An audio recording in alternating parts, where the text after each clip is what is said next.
Pittsburgh Steelers fans, what is going on? This is Jeff Hartman, editor of BehindTheSteelCurtain.com. It's Friday night. I have never done a Friday night podcast here by myself. This is usually Lance Williams territory with his "Yeah, I said it." Lance is busy. And so you got me for the third straight night. Lance, on the other hand, he is, I believe, at a concert tonight, and you'll get 2 straight days of Lance Williams as he brings you either the "Yeah, I said it" tomorrow, and then he'll do it's his turn for the Steelers burning question leading up to the game on Monday night. So, Q&A style. You should know what this is like by now. This is where you get a chance to ask questions. And hopefully I have some answers for you. If we are struggling to get some questions going, because I have no idea how many people are actually going to tune in live on a Friday night. The live chat's starting to get flowing. That's awesome to see. I really appreciate everyone's support. I do want to mention before we get started, all of our podcasts, the best way you can help us. Now, granted, I'm not going to complain if you want to use the super chat feature, which is that small little money sign next to the comment bar where you can write in your comments, and you can donate any amount of money directly to the program.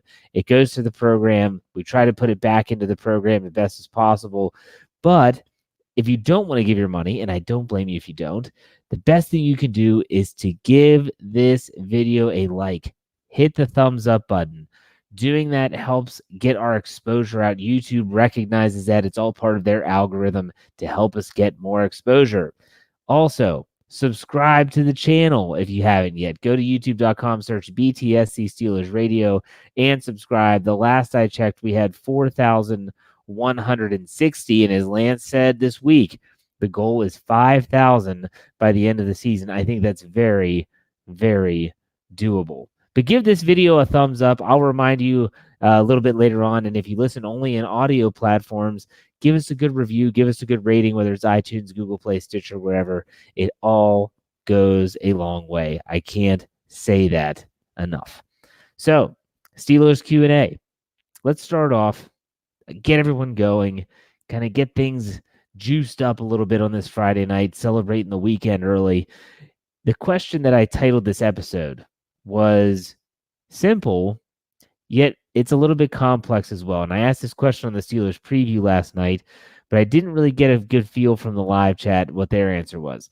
I asked Dave and I asked Brian, what area of this Pittsburgh Steelers team do you think needs improved the most? It can be offense, it can be defense, it could even be special teams, or I guess if you wanted to venture into coaching, which I'm sure many will, it could be coaching too. What area of this team needs to be improved the most? So for me, I said last night it was tackling. But the reason I said tackling was probably because Dave and Brian chose ones of our offensive categories that I probably would have had that above tackling on my list. Things like running the ball well.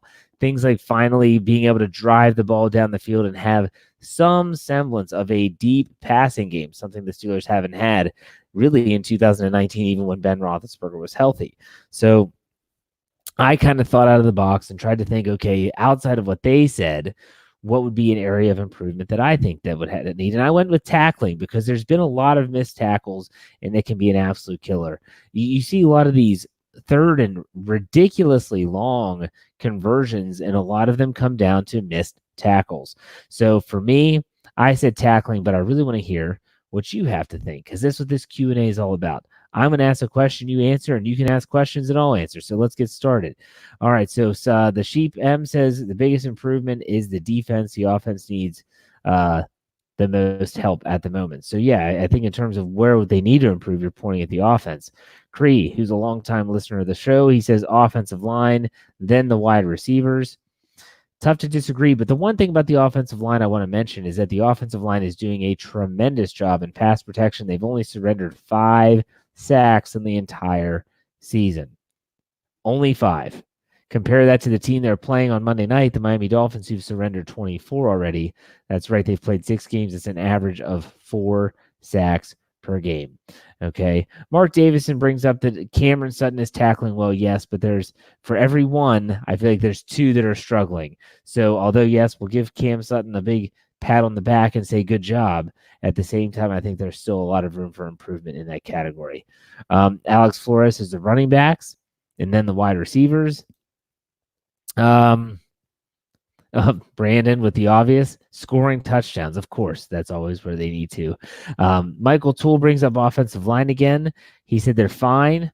They've given up the fewest sacks in the NFL. That's what I just mentioned that, and I agree 100%. But and again, I also look at the fact that they're just not opening up a lot of holes. So as great as they are in pass protection, they're struggling in run blocking.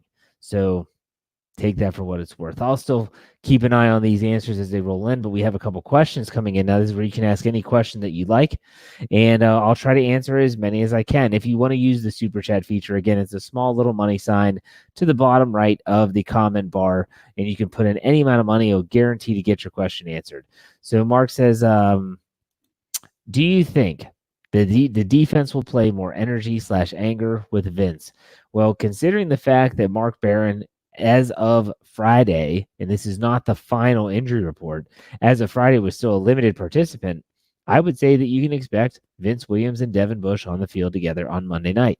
And I think that if everything goes well, that might be your duo moving forward, period. I think that it's one of those situations where Mark Barron, I never felt was brought in to be an every down, everyday starter. Maybe that's just me, but I never felt that Mark Barron was brought in to be that guy. Vince Williams hurts his hamstring. They don't have a lot of depth there. He's more athletic than Tyler Matakevich, and so he got the start. We all saw what took place after that. And so when Vince Williams came back and he was injected into the lineup, he injected this defense with some swagger that they didn't have. And all of a sudden you see Devin Bush playing a little bit different. You see Mike Hilton playing a little bit different. And don't think for a second that Minkah Fitzpatrick in the back half has not made a tremendous improvement. And it might not always be noticeable. He's a great communicator. That's something that Keith Butler said in his media session this week, that his ability to get everyone where they're supposed to be and communicate from one side to the other is really, really impressive. And that's his pedigree. Went to Alabama, played for Nick Saban. We all know about that program in college football. He was a top 10 first-round draft pick, and now he's on the Steelers. So for me, I think that absolutely Vince Williams and Devin Bush will probably be your duo. If they play well, which they should, I could see them being together moving forward. Mark Barron got a little lost there mentally, with Mark Barron actually being the guy that comes in on sub packages and things of that nature. All right, Brandon asks, what do you think it will take for our return teams to put our offense in good field position? Well, first and foremost, the return game is tough based on the fact that kickoff returns are basically becoming an extinct part of the NFL game.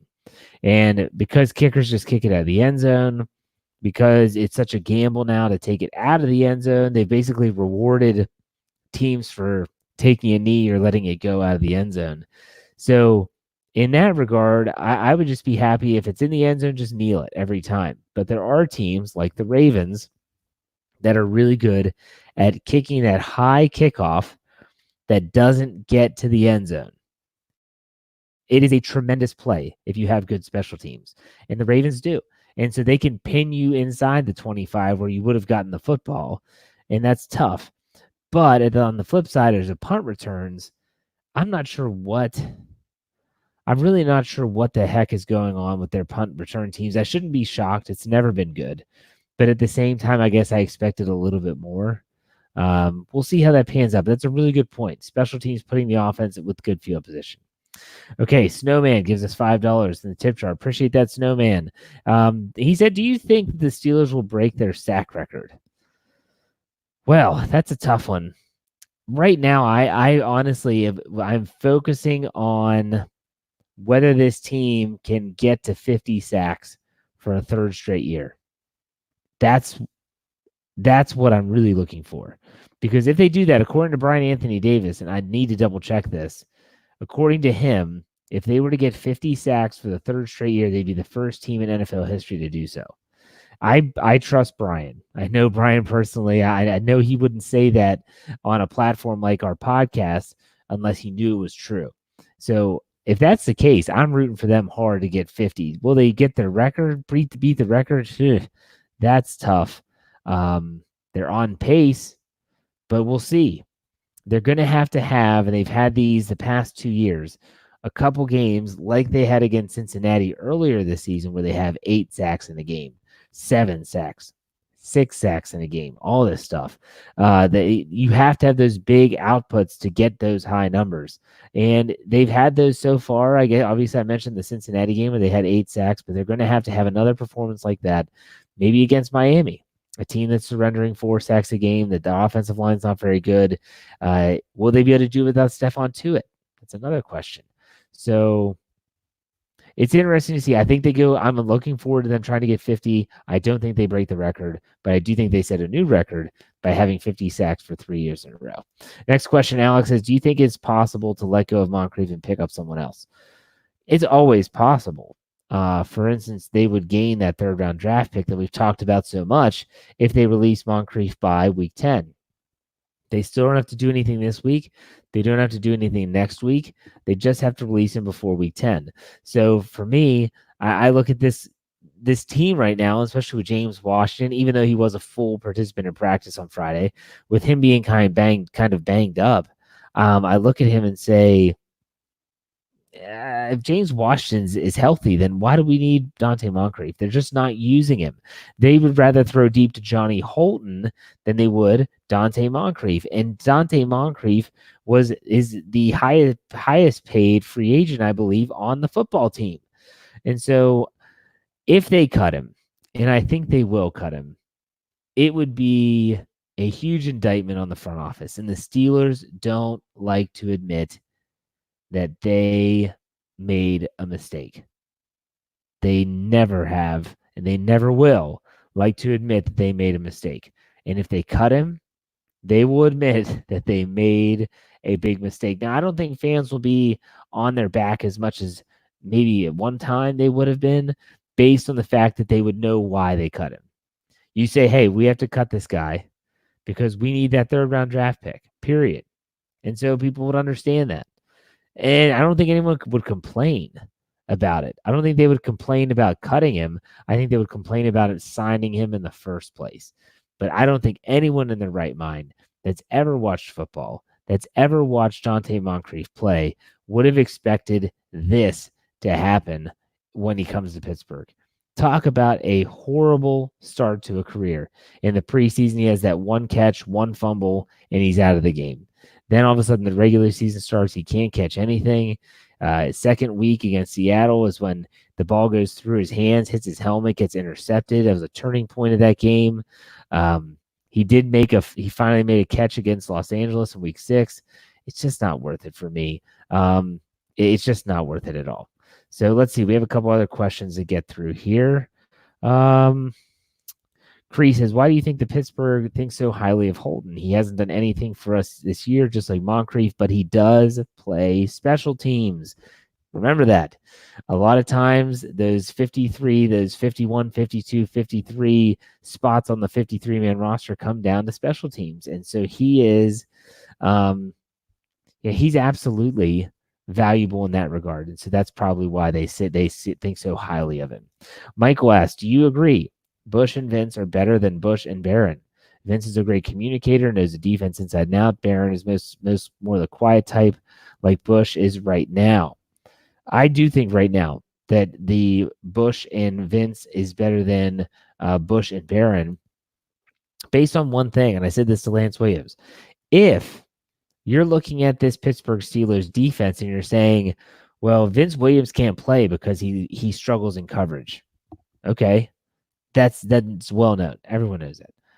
But then if you look at it and say, well, we're going to play Mark Barron because he's better in coverage. Well, where is that film? Because I haven't seen it. He struggled in coverage this year.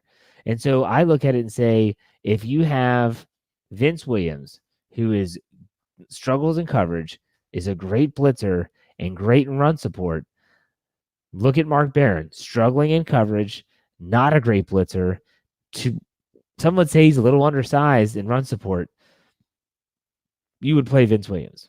If you're going to have both players, struggle in run support, then you might as well play the guy that can also stop the run and play the guy that's also a really good blitzer and putting pressure on the quarterback. So for me, it's a no-brainer at this point, and hopefully it'll be that way moving forward. But that's what I think. I think that the Devin Bush and Vince Williams duo will be the duo for the Pittsburgh Steelers moving forward. All right, Alex asks, who is the key to the defense and offense in the win to win Monday night? I said this on our show last night, the Steelers preview. You can go back and check that out, by the way. Myself, Dave, and Brian. I said that the X factor on defense was none other than Minkah Fitzpatrick going up against his old team. You know, he's the guy that said he wanted out. They said that he wanted a fresh start. He got it. Time to prove that you made the right decision. I think he makes a couple big plays on offense. I don't think anyone could say anyone other than one of two players, and that would be Mason Rudolph at the quarterback, coming off the concussion, coming off the bye week. High expectations for him, as well as James Conner. Can he continue to carry the load? Those are who I think you guys can agree or disagree in the live chat. That's what it's for. Greg asks, it's a great question. Is the quarterback play holding back wide receiver production? This was brought up when Lance and I were talking about is Juju Smith-Schuster a true number one? You know, is he a true number one wide receiver? That was the question that we were discussing. And the fan base wants to say yes right away. But Lance and I, we kind of had some different criteria, and it didn't work out. That we both said that maybe as of right now, he's not a number one wide receiver. But there's a huge caveat or a huge asterisk, whatever you want to call it, to this, and that is the fact that he is catching footballs from a player or players that have little to no experience in the National Football League as a starter. I know that Mason Rudolph is not a rookie, but he might as well be a rookie based on the fact that he didn't even dress once in 2018, his rookie season. And so now he's learning on the fly. He's learning how to game plan. It's not that he's never game planned, but the NFL is a different beast. He's coming from the Big 12. They don't play defense in the Big 12. And now all of a sudden he's having to get ready for teams like the Ravens, the Patriots, and that's tough. It's really tough. The Seahawks, the San Francisco 49ers, all very good defenses. So it's going to be different, but at the same time, I think that, yeah, you could say that the wide receiver production, if Ben Roethlisberger were healthy, it might be a little bit better. I'm not going to say it would be drastically better, but it might be a little bit better. Michael says, what do you think happened to Barron? If you watch his highlights, some of the plays he makes are awesome, and he hits hard all the time, but I haven't seen that yet since he's been with us. Sometimes there are some players, Michael, that the mental process slows down the physical process. And I hope that makes sense. I hope I am not just like jabbering on about nonsense. If he's thinking too much about where am I supposed to be, am I getting everyone? Because I remember one time he had the green dot on his helmet. He was the guy that was communicating everything to everyone else. And so when you have the green dot, you have a lot of responsibility. And so I think that there were times where he was maybe thinking things too much and not just reacting. You see this with Devin Bush now. Devin Bush is just playing. He's literally just going out there, reading the play, reacting, hitting the hole hard, making tackles, flying all over the field. We are just now going into week 8, starting to see the tip of the iceberg in terms of Devin Bush's overall athleticism and his overall playmaking ability. And when you think of it that way, that's a scary proposition for the opposition. Scary proposition for the opposition. Say that 5 times fast, because think about what he's done so far. 6 turnovers, 2 interceptions, is top 10 in the NFL in terms of tackles. He's the only rookie in the top 10 that can claim that. He's making plays. He's always around the football. Therefore, he's only going to get better. He's only going to get better. And so I think Barron was maybe having a little bit of that paralysis by analysis, we'll say. Thinking a little too much. So that's what I think. Snowman asks, will the Steelers let Mason Rudolph throw deep? I don't necessarily want to see him throw deep all the time. You know, for me, It's just those intermediate routes. And believe it or not, if you go back and watch the Baltimore game, he was hitting those routes. I'm talking those 15 to 20-yard passes down the field. Yeah, they should throw it deep. And yeah, they should give him a chance. And yeah, if he is actually intercepted, I honestly don't care. They have to do it, because if you don't press the ball downfield, then they're just going to crowd the box, stop the run, and dare you to make that throw. You have to try and make that throw once in a while. Alex says, did you get your Mason jersey? If not, are you aware? I have not gotten a Mason Rudolph jersey yet. Not really waiting for anything other than just basically just haven't done it yet. So when I do get it, I will wear it for sure. I will wear it. Let's see here. See if we have any other questions here. I'll ask you guys a question while we're waiting. Here we go. Mark asked a question before I get to my question. Mark says, week 8, our team is getting healthy. Is this the beginning we see a winning streak of games? Well, I definitely think hopefully see a streak of 2, but I also think that this team could go on a little run, especially if they start playing up to their capabilities. And I really am talking about the offense. The Pittsburgh Steelers offense has been underperforming the entire season, even when Ben Roethlisberger was a quarterback. It's time for them to step up. It's time for the defense to continue doing what they're doing, but it's time for the offense to really make a stand and really put an exclamation point on their body of work. So for me, absolutely, it's time for this team to step up. So here's my question for you all in the live chat right now. The question is 4. I put this in my Friday night 6-pack on the website, behindthesteelcurtain.com. Check it out. The number's 4, over under, and that is sacks on Ryan Fitzpatrick on Monday Night Football. Do they go over or do they go under? I said it at 4 because that's what they average. The Dolphins average surrendering 4 sacks a game right now. Do they go more than that? Do they go under that?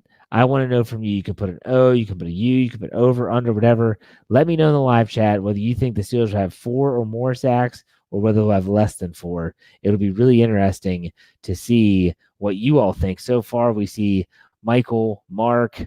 Wow, Mark says 8. King says over. Lex says over. I don't see anyone saying under. Alex says over by 3. So you guys are seeing a big, wow, over. No one's saying under. I could maybe see this being a push at 4 sacks or maybe even 3. Maybe they hit Fitzpatrick a ton, but they don't get to him. Remember, that's going to be something to keep an eye on. A lot of people are saying over. I agree with you. I say over as well. No doubt about it. Okay. Let's go with another question from the Friday night 6-pack. Here we go.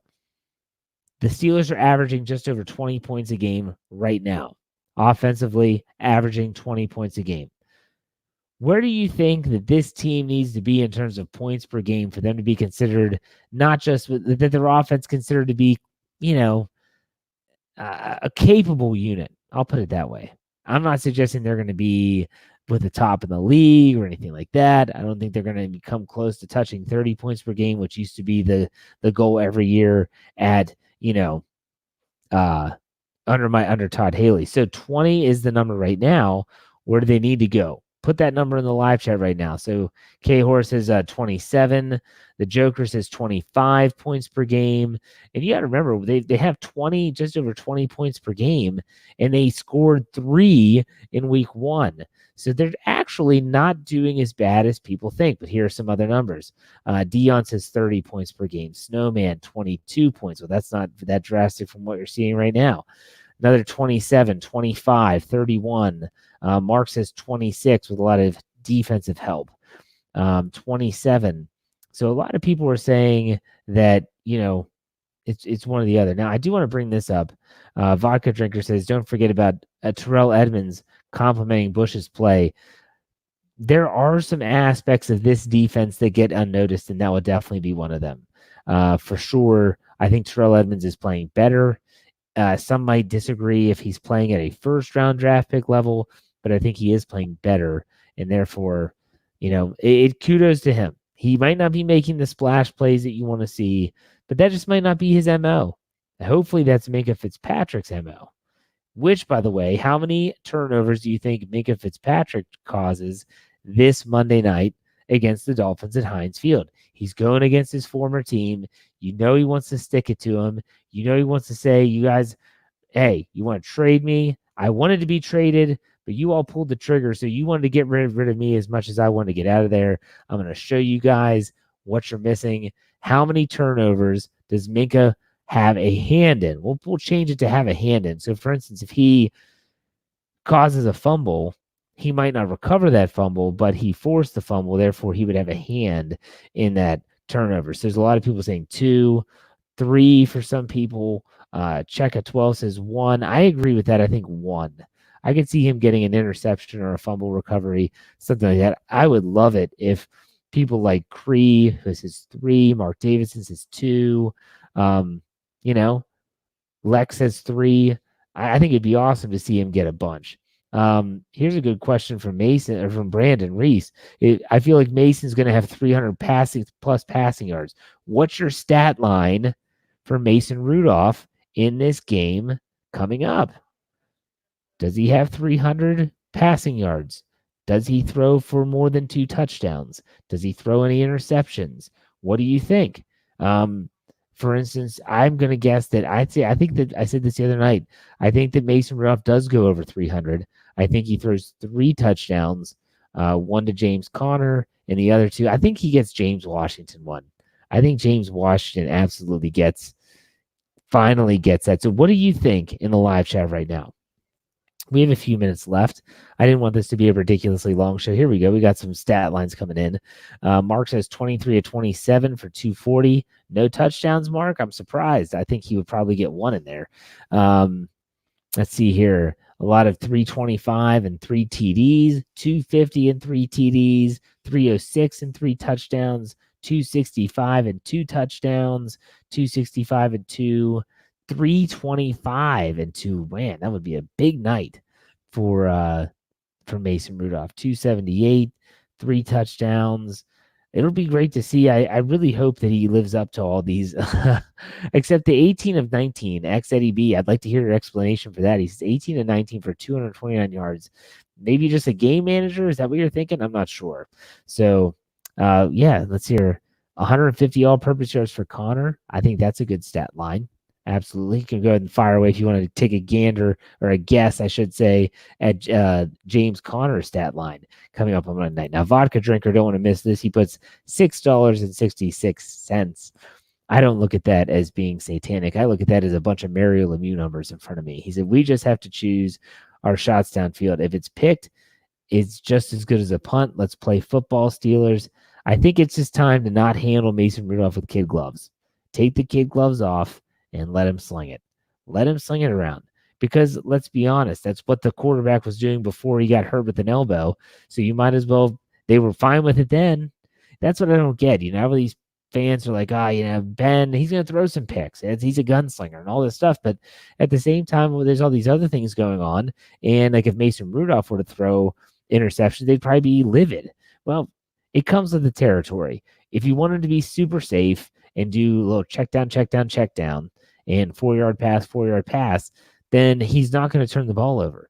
But if you want him to drive it down the field, he's going to have to take some risks. He's going to have to take some shots. And so you can't be upset with the interceptions. Now, if it's a key interception, that's different.